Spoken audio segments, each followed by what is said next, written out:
네, 바로 미래통합당 원내대변인을 맡고 있는 최형두 의원 전화로 만나보겠습니다. 나와 계시죠, 의원님? 네, 안녕하십니까? 네, 어제 저녁에 그 원내대표가 만났었잖아요. 네네. 일단 뭐 그 표면적으로는 뭐 결렬이긴 한데 혹시 좀 그래도 조금 진척된 내용이 없었습니까, 어제?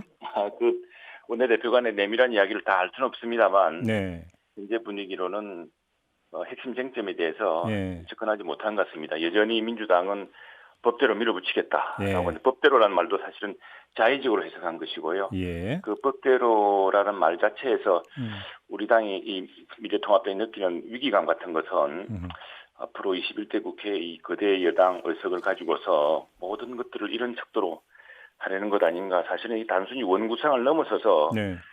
향후 전국을 이런 식으로 법이 아닌데 법대로를 외치면서 해나갈 것 아니냐는 그런 우려가 더 알겠습니다. 큽니다. 법대로는 좀 이따 좀 여쭤보도록 하겠고요. 네. 오늘 아침에도 그 원내대표 회동이 예정이 돼 있죠. 네네네. 원내대표 저희들 같은 경우는 의원총회가 9시에 열리고 있고요. 그럼 뭐 의원총회 예. 먼저 열고 그다음에 원내대표 회동 이렇게 가는 건가요, 순서가? 그건 정확히 모르겠습니다. 시간이 바로 이제 여야 원내대표가 예. 국회 본청 2층에 같이 나란히 있고 예, 예. 또 뭐 국회 어디에서든 만날 수 있기 때문에 음. 아침 시간이 국회가 제일 바쁩니다. 그래서 어떻게 될지 알수 모르겠습니다. 네. 아마 오늘 9시 이제 의총이 예정이 돼 있는데 그럼 의총 주제는 그 이 본회의에 들어가느냐 마느냐 이 문제가 되는 겁니까? 지금 오늘 아침까지 협상 결과를 네. 보고를 하고서 네. 지금 이제 의원들의 의견을 물어서 최종적으로 어떤 선택을 할 것이냐, 음흠. 예, 이런 것을 묻는 그게 되겠죠. 그러니까 지금 국회 선진화법에 따라서 뭐 물리적으로 저지할 수 있는 방법은 없고요. 또 그래서도 안 된다고 보고 결국은 네네. 미래통합당 의원들이 선택할 수 있는 선택지라고 하는 게 참여하느냐 본회의 불참하느냐 이 문제 아닌가요? 간단히 정리하면? 여러 가지 방법이 있겠죠. 그러나 분명한 것은 예. 이 같은 거대 여당의 지금 밀어붙이기 네. 단독국회, 예. 저희들은 논평에서는 이런 의회 일당 독재다라고 이야기를 했는데 네. 이런 방식이 가져줄 문제점에 대해서 분명히 지적하고 음흠. 또 이런 것들이 지금 뭐냐면 사실은 민주당과 저희 당이 일종의 여론전 같은 걸 하고 있는 셈입니다. 네, 네, 네, 네. 민주당은 이게 법대로라고 하면서 우리 당이 법을 어기고 있다고 주장을 하고 있는데 예.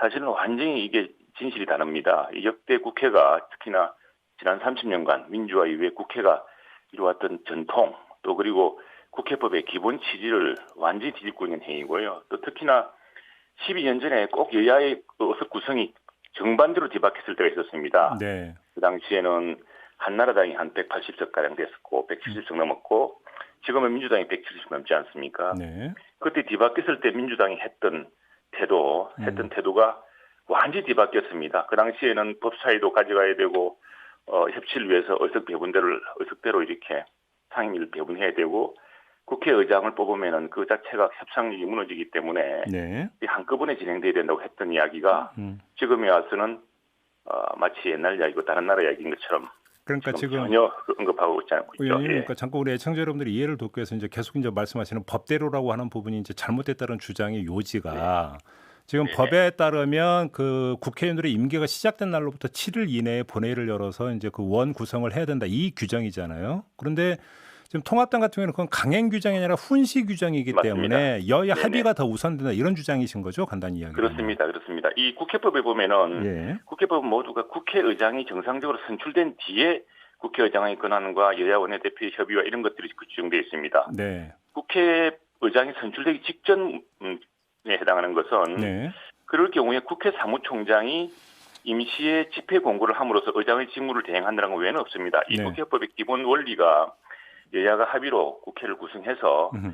진행하도록 한 걸 전제로 하고 있기 때문에 실제로 이게 훈시 규정이었고 바로 그것 때문에 그 12년 전에 저희 전신인 한나라당이 170석 이상 거의 180석 가까운 의석을 갖고 있었음에도 불구하고 네. 당시 82석밖에 안 되던 민주당을 상대로 계속 협상을 했던 겁니다. 만일 지금 민주당처럼 법대로 한다고 외쳤다면은 그렇게 할 필요가 없는 것이죠. 의원님 한번 이렇게 여쭤볼게요. 그러면 지금 의원님 단독 인터뷰이기 때문에 이런 식으로 질문을 드려야 될 것 같은데, 네네. 자, 그 오늘 본회의를 열어서 하고자 하는 것은 의장단 선출로 한정이 되는 거잖아요. 그 다음에 의장단 선출에 여야가 이견이 있는 것도 아니라고 한다면 미래통합당 입장에서도 거기까지 응해줘야 오히려 여론을 돌리고 그래서 상임위원장 배분 문제나 이런 데 있어서 유리한 여론을 조성할 수도 있는 거 아닌가요? 어떻게 보세요? 그 점은? 이게 전체가 하나로 묶여 있기 때문에 그렇습니다. 이게 네. 그래서 바로 18대 때 이제 민주당이 그렇게 해서 한꺼번에 18대는 무려 총선의 의장 선출까지가 93일이 걸렸습니다. 네. 그때 민주당이 왜 그렇게 했겠습니까? 민주당이 뭐 불법을 감행하면서까지 무리한 주장을 하면서 그렇게 했겠습니까? 네. 이게 의장을 당시의 의장도 김형호 의장이었고 의장에 대해서는 이제 여야가 크게 그 선수라든가 또 인격이라든가 대해서 큰 불만이 큰 어떤 다른 의견이 없습니다. 그렇지만 그런데 이제 의장이 선출되고 나면은 특히 여당이 이제 선출한 의장이지 않습니까? 네. 선출되고 나면은 국회법에 따르면 의장이 모든 권한을 다 행사할 수가 있게 되어 있습니다. 상임위를 강제 배분할 수가 있습니다.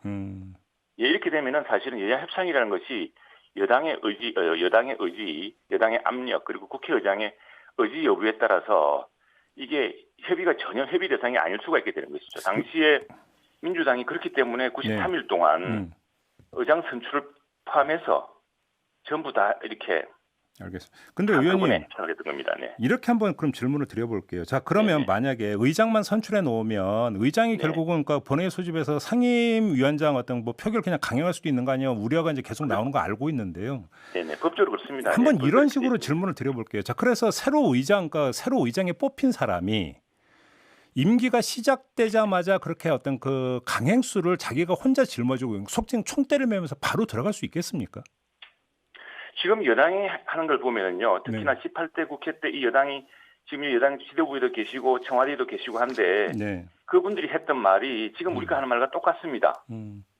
그런데 지금 그렇게 12년 만에 여야 입장이 바뀌었다고 말을 뒤집고 국회법에 없는 이야기를 하는 걸 보면은 지금 어떤 신뢰도 하기 어려운 상황인 것이죠. 특히 그 여당이 단독으로 선출하고 여당에서 추대하다시피 한 국회의장한테 모든 걸 다 맡기고 그 선의에 맡길 수가 없는 것이고 그렇기 때문에 지난번에 민주당의 경우도 역대 보면 계속해서 의장과 함께 상임위 배분 그리고 원 구성에 대한 일괄 타결 같은 걸 통해서 이렇게 이루어왔던 것입니다. 알겠습니다. 일단 그 바탕에 역시 또 이제 신뢰라고 하는 문제가 깔려 있는 걸 좀 다시 한번 좀 확인할 수 있는 자리인 것 같은데요. 아무튼 좀 9시 의총 결과를 좀 지켜봐야 되겠네요. 네네. 합의적으로 일어날 겁니다. 네. 알겠습니다. 말씀 여기까지 드릴게요. 고맙습니다.